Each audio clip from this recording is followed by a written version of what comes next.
Happy Devils Thursday. This is the State of the Fan Address, episode 314.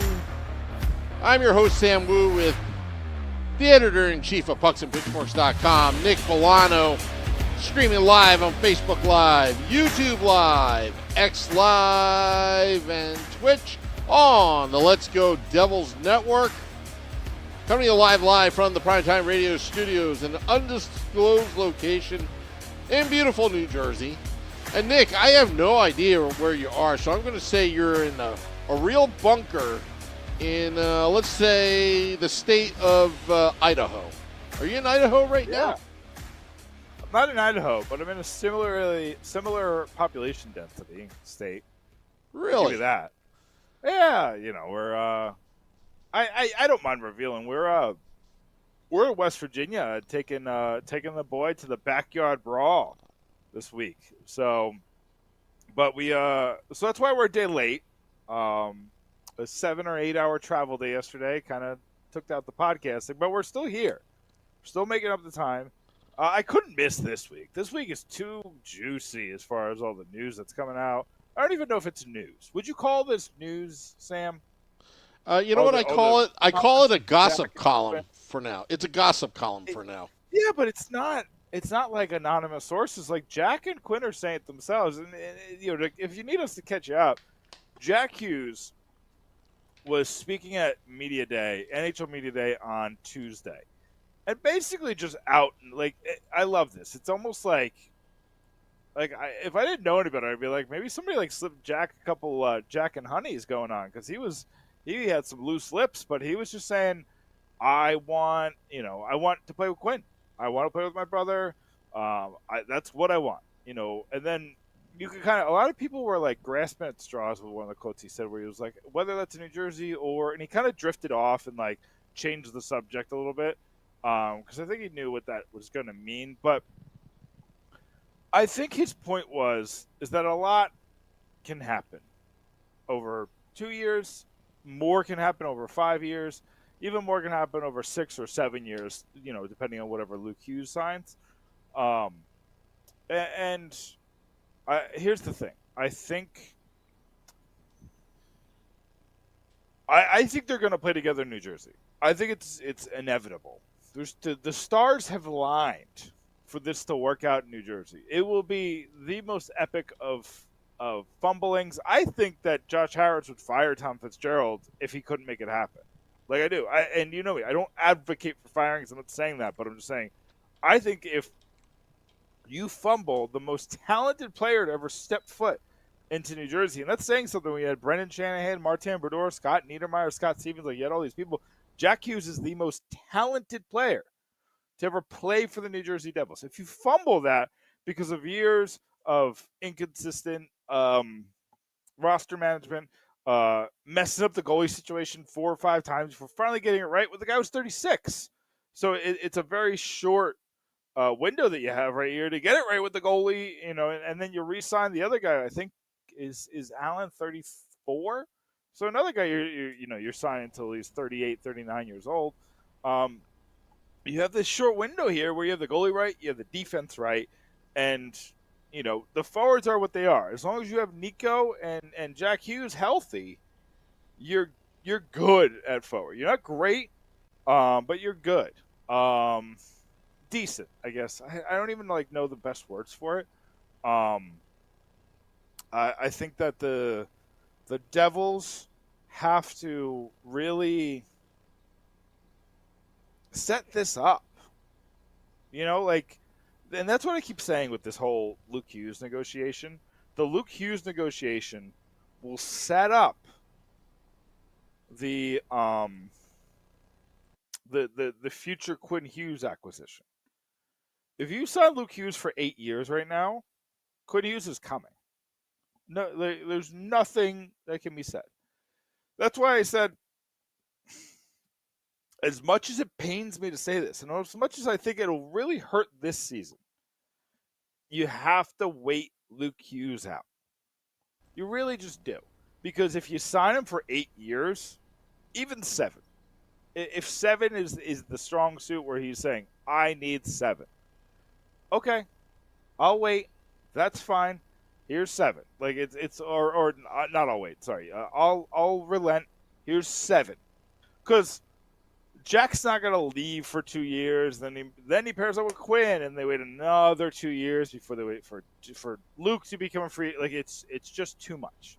There's too much going on there. It's leaving too much money on the table for all of them.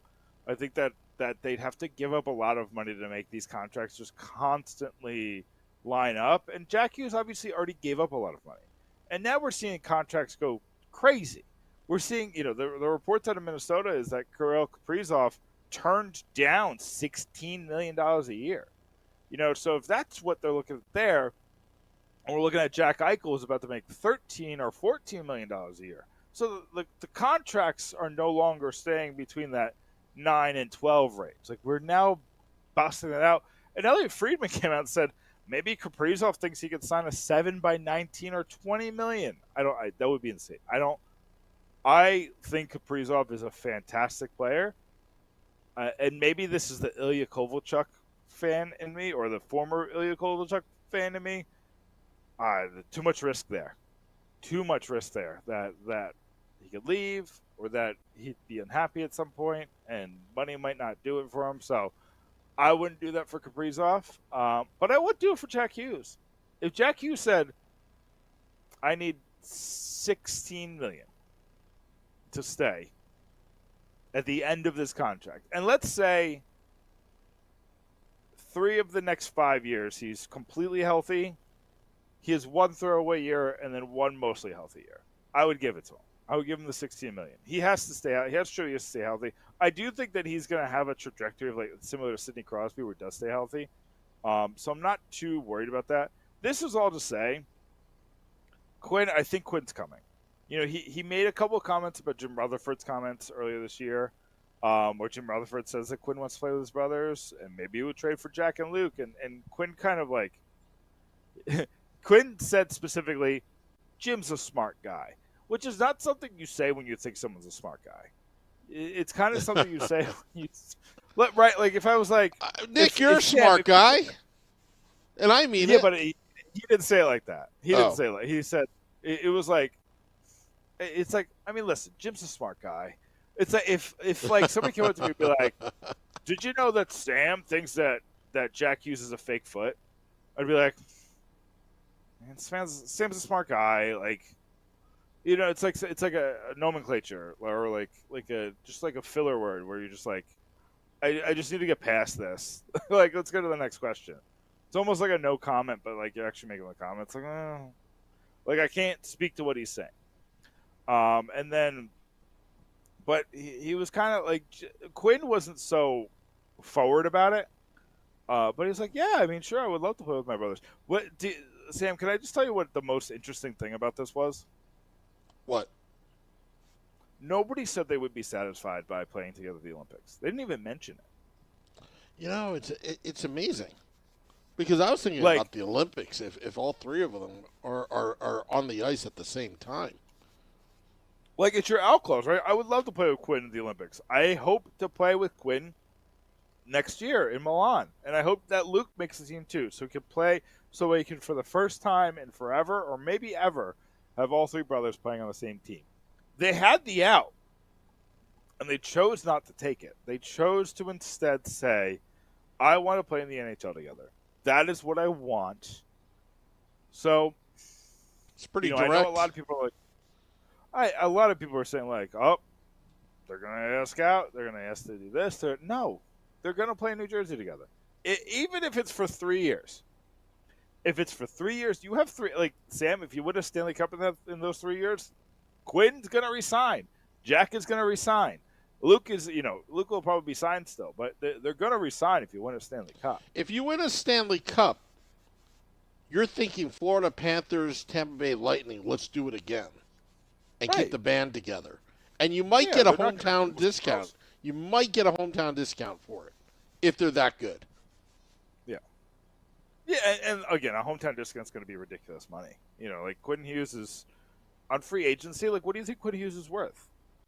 It's hard to tell because defensemen haven't gotten that prized contract that the centers are getting.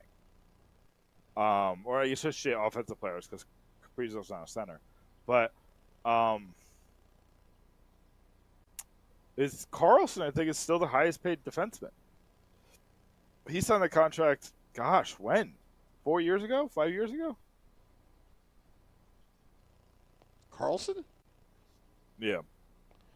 When did he sign with San Jose? Oh. He's been on with the Penguins for what, 2 years now? I think this is his second year.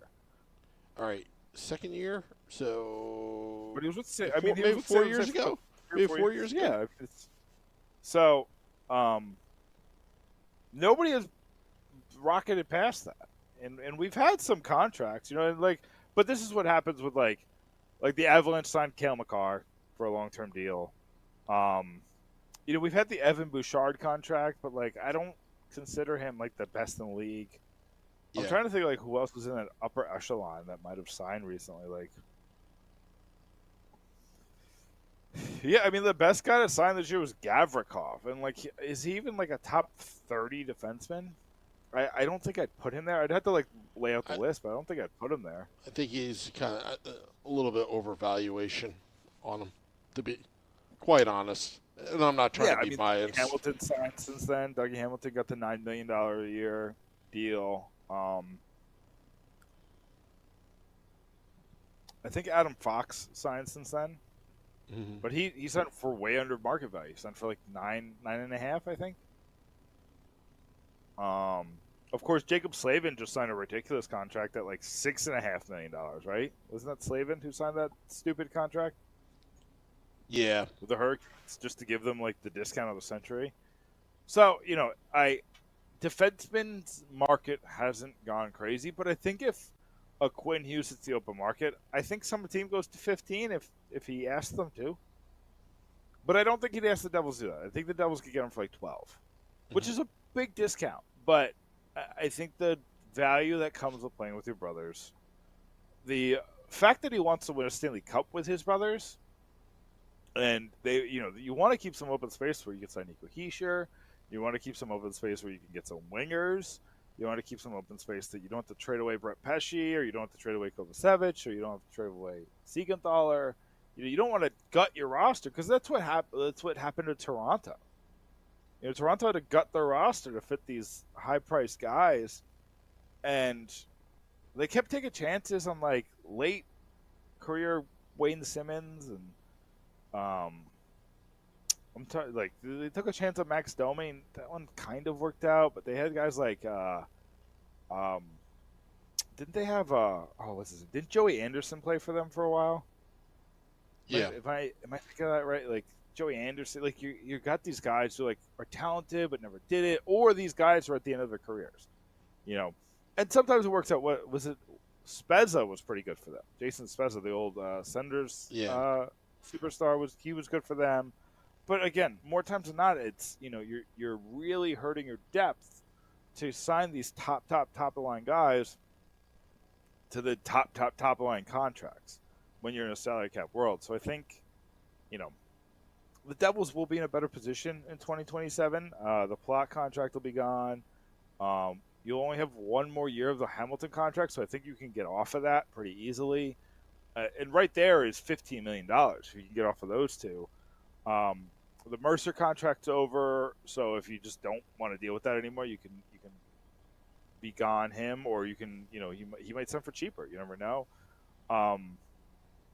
There's a lot going on with this, that's going in the Devils' favor. So even if you say say you sign Nico Hischier for $11 million, you can still afford to give 12 or 13 million to Quinn Hughes, even if you end up giving $9 million to Luke Hughes.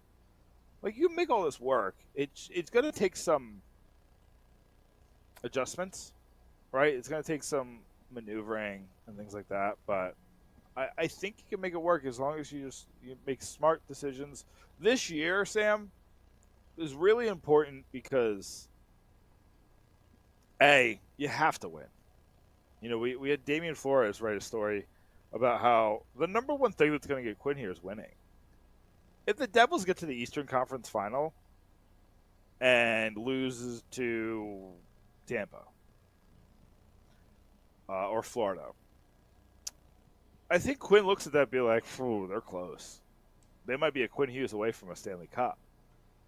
But if you lose in the first round again, Quinn Hughes might be like, "Yeah, maybe I could wait to play with my brothers," or maybe Jack Hughes asks out. I don't know. I don't want to be a doomer about this because I don't think that's where we're at. I think we're so far away from that.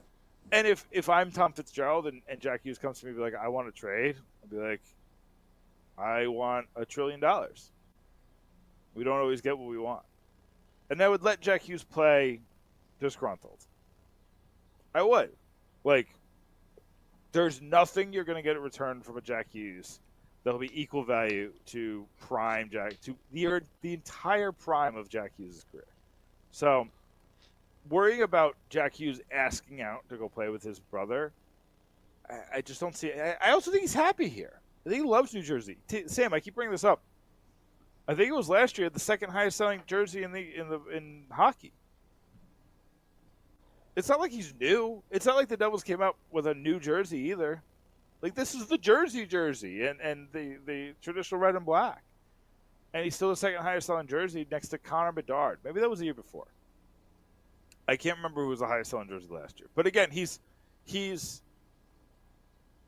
getting this. I think he was 6th or 7th last year, now that I'm thinking about it. I'm trying to remember. But again, top 10 every year in jersey sales. You know, ahead of like sometimes Matthew Tkachuk and these guys winning Stanley Cup. So like the money's there. He has all these other revenue streams. He was on the cover of the NHL game with his brothers. Like, that doesn't happen if he's not in a popular sector. You know what I mean? I don't see it being much different from him as far as endorsements go, if he's playing in Detroit or if he's playing in Chicago, or, you know, Toronto's a different thing. I think there's a lot, you know, I think there is a draw to Toronto that we all don't really want to talk about, but I don't think we're there yet. I just don't. I don't think that there's any reason to discuss it outside of debunking it. Mm-hmm. When do you think it's going to happen?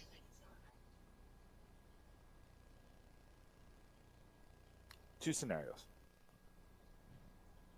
If the Devils are top 2 in the Metro and the Canucks are outside of the playoffs. They don't have to be far outside of the playoffs, just outside of the playoffs. The Devils are top 2 in the Metro, and the Vancouver Canucks are outside the playoffs. I think the trade happens when Kovacevic comes back. I think you trade Nemitz.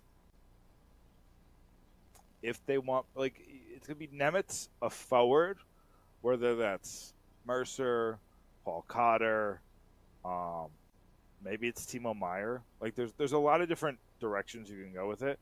But I think it's Nemitz, a really good forward who's not Nico Hischier, a first-round pick. Do you think they take Dawson Mercer? I don't know. My original thought is Mercer, Nemitz, a first-round pick, and like 2 or 3 other prospects, but like middling ones, like Chase Cheslack, Topeas Vian, like those types of guys. Brian Hallinan, maybe, you know, guys who like could make the NHL or could, you know, be decent, but, you know, not. I don't think they'll have to trade Haminaho. I don't think they'll have to trade Igorov, or, you know, maybe Casey. Maybe they just give him Casey too. You know, like, we'll redo your defense. Give us Quinn, we'll redo your defense because we got a logjam. I wouldn't say that Casey and Nemitz are expendable per se, but when you're getting a Quinn Hughes back, sure, you got to give to get. Yeah, I'm okay with it, either one. I like both players right now. Nemitz, I was hard on him, I'll admit, but trade value-wise, I think his stock is there at the moment, and where you could realistically trade him for Quinn Hughes. But once you get Quinn Hughes on this roster, say if it happens like January, February. Which is what I'm thinking.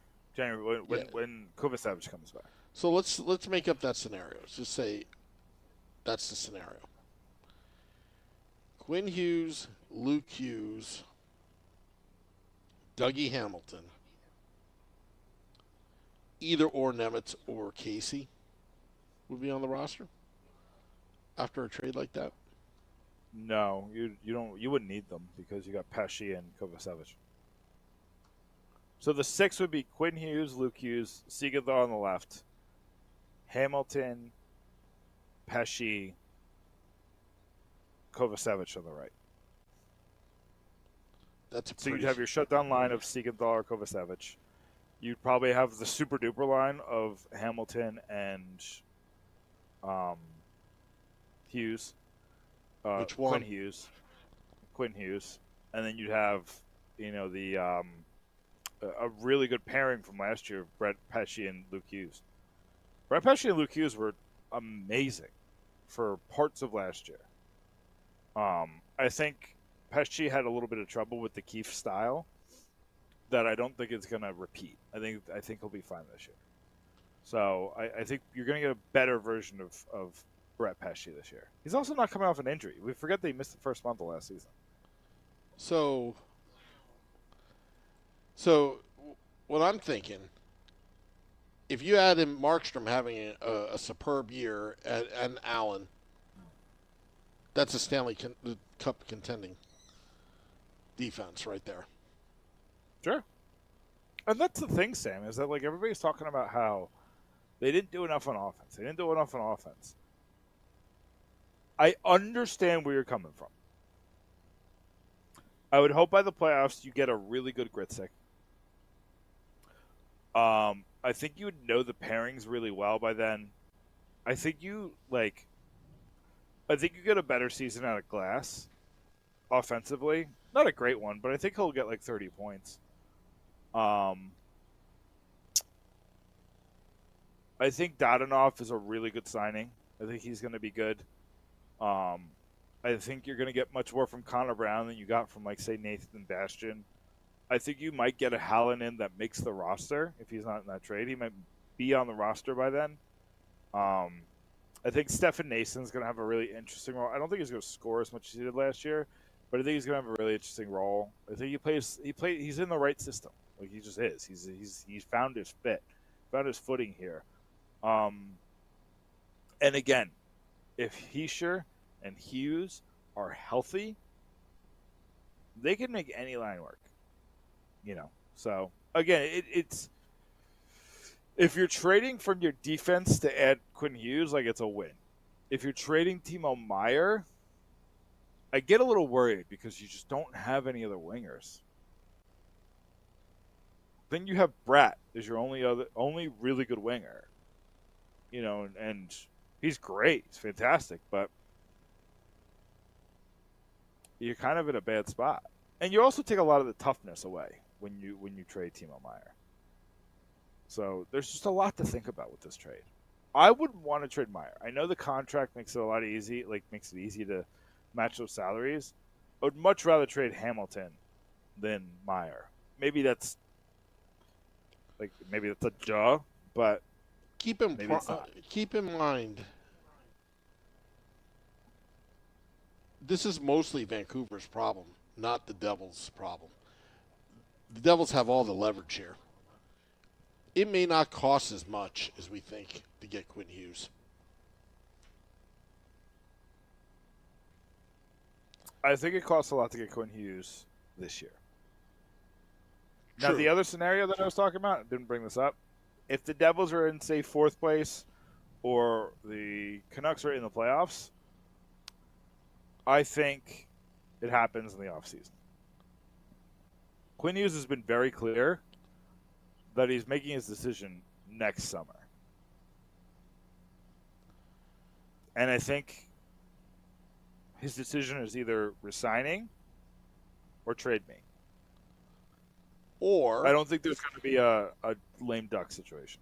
Or if Vancouver is like in the bottom 4 of the Western Conference, just say if like a disaster scenario, I think they're a lot better than that, but that could drive down the They were price. messed last year. They have a brand new coach who has no experience. There's a lot to not like about this team.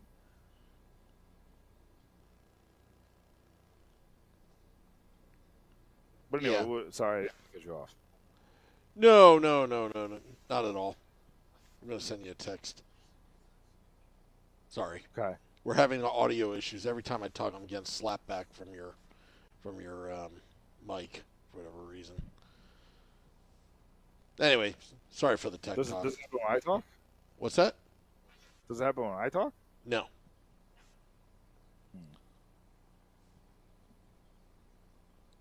Anyway, I do want to talk two things with you. Because I'm going to do two articles that are not Quinn Hughes related, not Jack Hughes related at all, for pucksandpitchforks.com.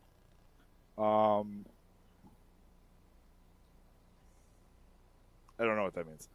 No, that's good. Okay. That's good. Okay. It went away. It totally went away now. I think the mic was picking up your headset. So. Oh. Okay. Yeah. Got it. I have too That's much your hair. That's your long hair. Yeah, I didn't want to say it out loud, but maybe I should have just did that tech talk. You can't insult me. It's fine. Not you. Like it's very hard to insult me. By the I run a blog. By the way, Ted's asking, Sam, did you visit Publix Supermarket Deli while in Florida? Yes, I got a salad from that deli. Publix is a great place. It's overrated. Come on, their chicken fingers are great. That's what I heard at least. It's overrated. Come on. They put the groceries with plastic bags in your trunk.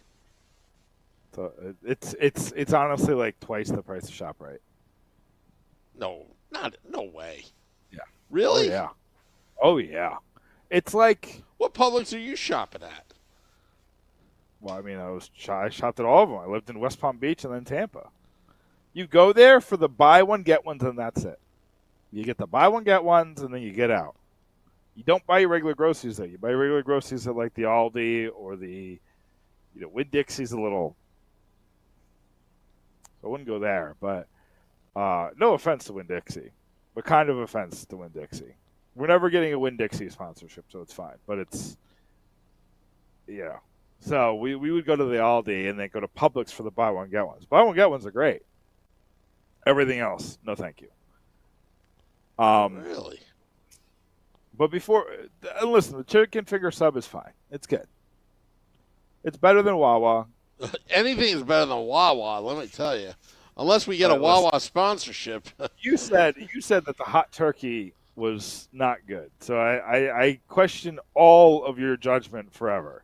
If I was on death row, hot turkey would be my final meal. That hot turkey from sandwich Wawa. Nowhere else but Wawa. Yeah. I want them to go get the frozen bag and put it into the hot water and melt that thing and then just bring me the bag. I want the bag. I would ask for a couple meals. I would have a Taylor ham and egg, salt, pepper, ketchup on a bagel, plain bagel, and then I would have steak and eggs as my last meal. It's a lot of breakfast. And maybe a strawberry shortcake sundae in the end.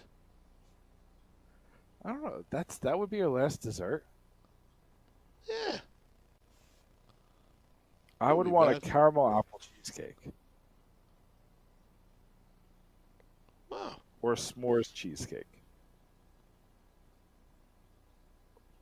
I don't know. Anyway, and then maybe a Reese's pumpkin as well.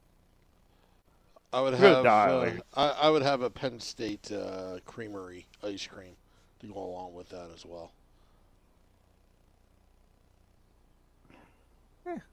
Anyway, two things I want you to just noodle on before we go, because I'm going to write articles about it.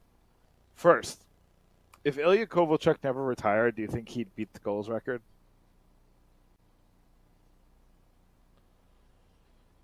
No. Okay. I'm going to go over it because I want to see. I'm just curious. If Ilya Kovalchuk played out the contract, which is unlikely, but it was 15 years beyond what he was already playing. If he played out the contract with, say, Jaromir Jagr level scoring, would he have beaten Gretzky's record at least? And would Ovechkin still be chasing, or would Ovechkin would have passed Kovalchuk? Just kind of looking at all that. The other one left me.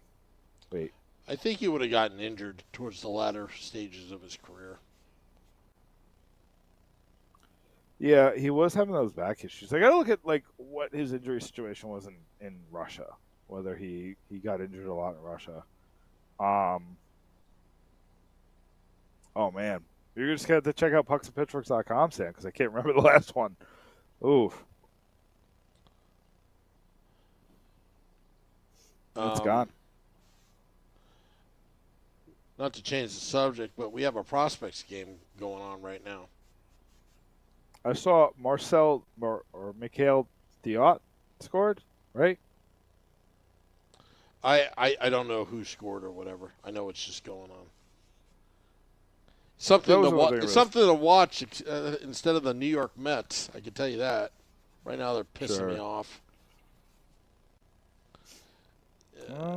What's your favorite band? Is what Devil's Heaven 77 is asking. Rise Against is my favorite band, but I like Taylor Swift just as much.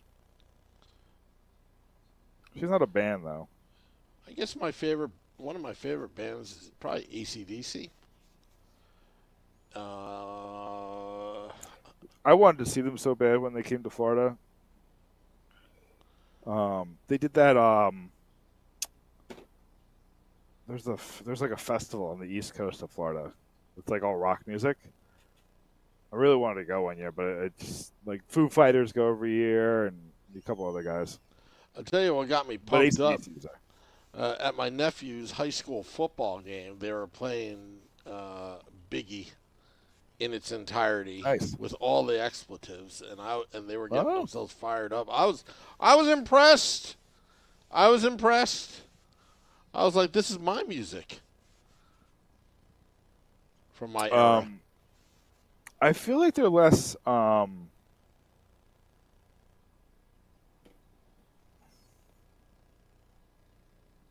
worried about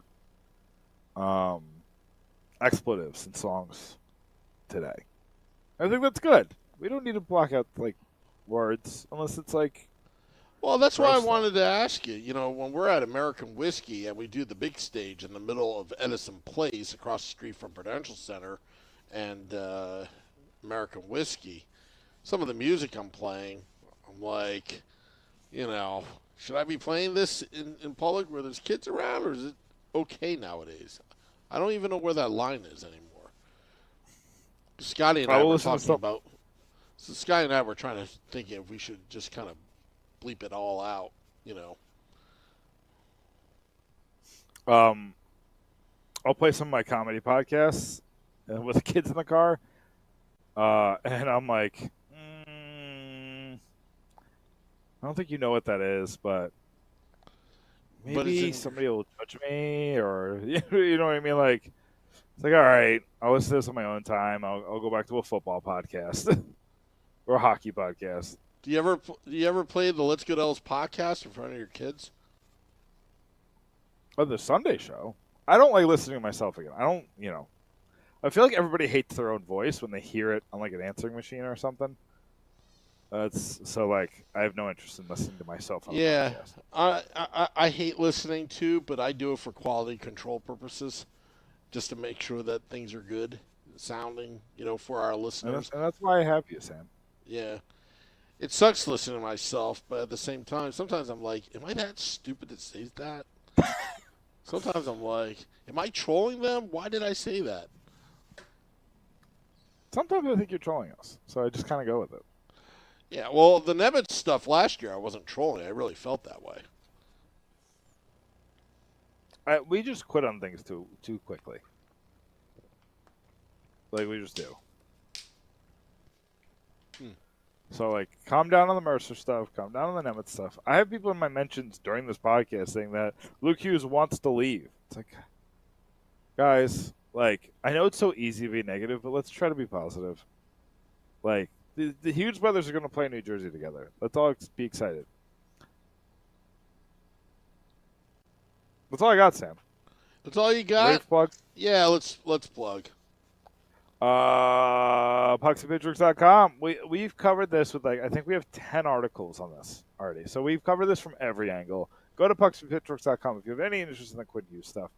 We're gonna have some stuff. Vinny told me he's gonna write about the prospect challenge tonight, so that's exciting. So keep an eye out for Vinny's article. I'm gonna write about the Ilya Kovalchuk thing just because I'm curious about it, and we're gonna have articles every single day, as we always do. John Bailey's has a bunch of articles out right now. We didn't talk about a second team, hockey teams coming to New Jersey, Sam. Trenton getting an ECHL team. The Trenton, there's currently a vote, or there's something. To I put in my 2 team. cents in. You know what I want to name it? Did you see it on my X account? I have. The Trenton Taylor Hams. I said the Trenton salt pepper ketchup. Ooh, not bad. So because I thought because Trenton's kind of in between pork roll and Taylor ham country, like you can get either. There's or. no such thing as pork roll. That's the thing I want to point out. If it wasn't for 1906 FDA, government interference on what the name was, we wouldn't have that name. Right, but the government dictates a lot of names, and we just go with it. You just have to accept it, Sam. Sometimes you lose. And you lost this one. The government has ruled on it, and you lost. That's okay. It is okay to lose sometimes. And it's really okay to lose to the government because they do what they got to do to win. You know what? If I ever run for governor of New Jersey, that'll be my campaign promise: is to reverse that 1906 decision. Wasn't that a national? Isn't that a federal decision?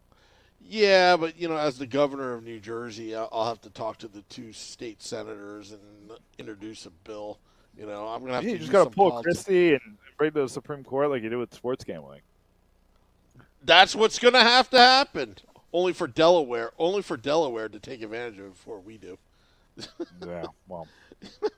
Yeah, but Delaware did it so terribly. You could only do it in the casinos. It was stupid. Anyway, that's all I got, Sam. Yeah. Good podcast from the West Virginia bunker. Yeah.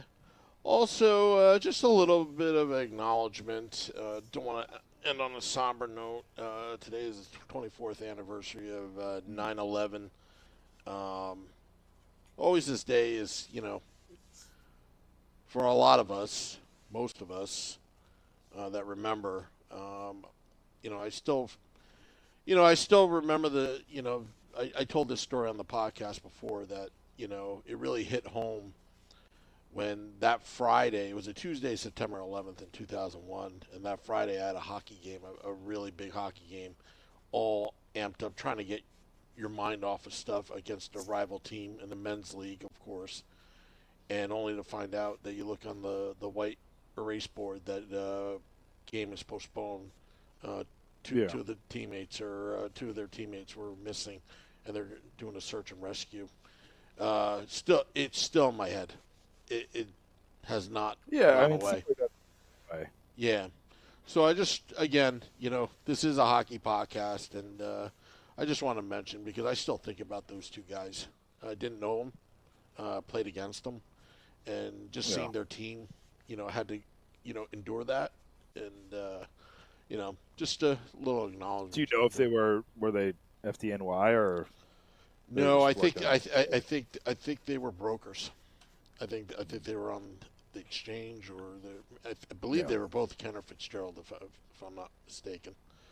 So, and of course, there's a lot of stories out there, and I met somebody later in life, and he said the only reason why he's still alive and his 4 secretaries passed was his dog got away that day.